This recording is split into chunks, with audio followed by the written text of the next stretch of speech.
Hello, I'm April Olson, and I'm your host here on Rethink Baptist TV. Today we're going to learn all about soul boxes with Larry, Jenks, and Rhonda Magee. Hi guys, welcome to the show. Thank you, April. It's very nice to be here today. So, I know you're passionate about this project, but why don't we start with just a brief overview and let the audience know how you got involved. Well, after we returned to Denver in 2016, after living in the Pacific Northwest, I became aware that a church we had been involved in Portland had begun to participate in something called the Soul Box Project. And I wondered what that was, so I did some investigating, became more curious, and I realized that it really spoke to me, and I thought it would be something that people here at First Baptist Church of Denver would appreciate and might want to be involved in. It's fantastic.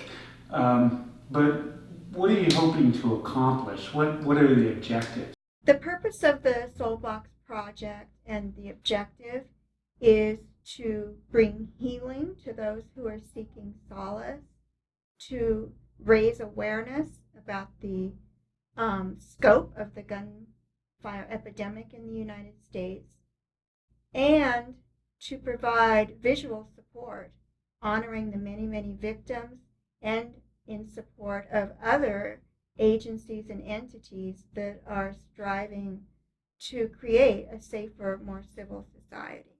Mm-hmm.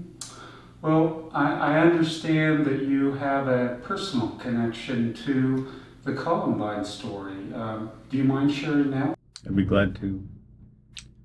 So, my dad died on April 16th, 1999.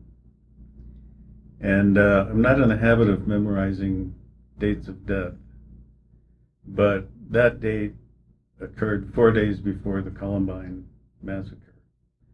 And because of that, those dates are forever connected in my brain, and probably in the brains of both of our sons. But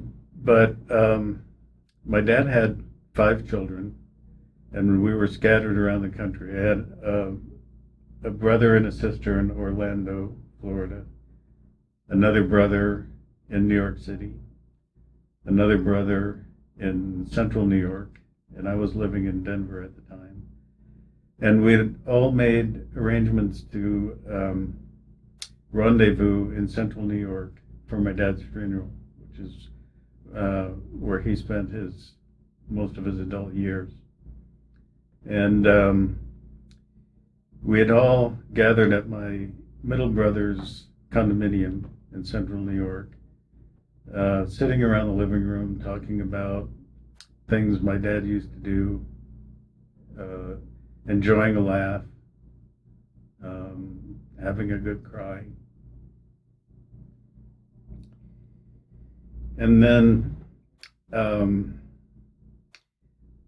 because of what was going on around us, we weren't watching TV, we weren't paying attention to the news. We didn't know what was happening, but I got a call from my older brother from New York City, who was planning on driving up to central New York the next day, and he asked me where my boys went to school. And I told him that our older son, Christopher, was at the Denver School of the Arts. He was in his first year of high school. Our younger son, Patrick, was in his last year of elementary school. And I didn't think much about the question until he went on to elaborate about why he was asking. And I think he may have asked me where those schools were in relation to Columbine. And I didn't really know. I wasn't that familiar with Columbine at the time. But he then explained what had happened that day.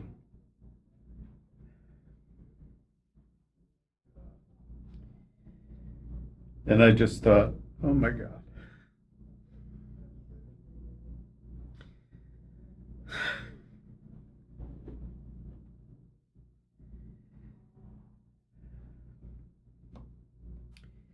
And then immediately the sense of conflict started to register because I knew I needed to be in central New York for my dad's funeral. But I wanted to be in Denver with my boys. And I couldn't be in both places. So,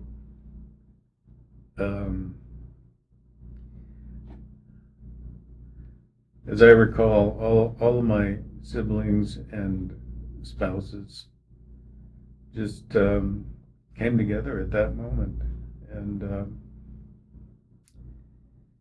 I think we were all just shocked and dismayed, didn't know what to do. So we went ahead with the funeral the next day, and then after that, my memory of the events gets a little more clouded.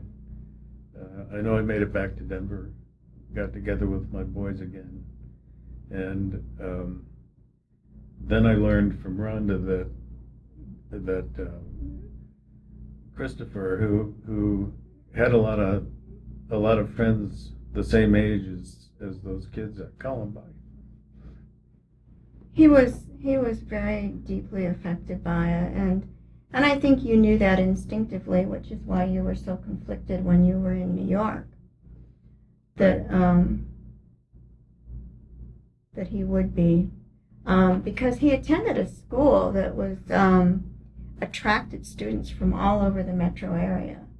So we knew that he was connected, if not to a victim, but certainly he would be connected to somebody who knew or was friends with the victim. Right. So I think that elevated. He was part of that group of young high school students that were tremendously impacted by the event.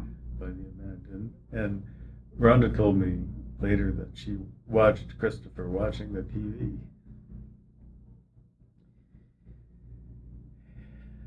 And just he was just so, as all young people were, he just sat there shocked that something like that could happen. Yeah, he sat there on the floor with his chin in his hands, crying. Oh my! Thank you so much for sharing that story with us. I've seen the boxes in the back of the sanctuary. They're powerful. They're beautiful. They're very personal. Each box represents a life, right? It does. The purpose of those boxes, and this is one of them here, is handmade by someone in memory of a victim of gun violence. And many of them are personalized. Many of them are made by people who are personally connected with someone who's been lost. So it's very meaningful. Wow.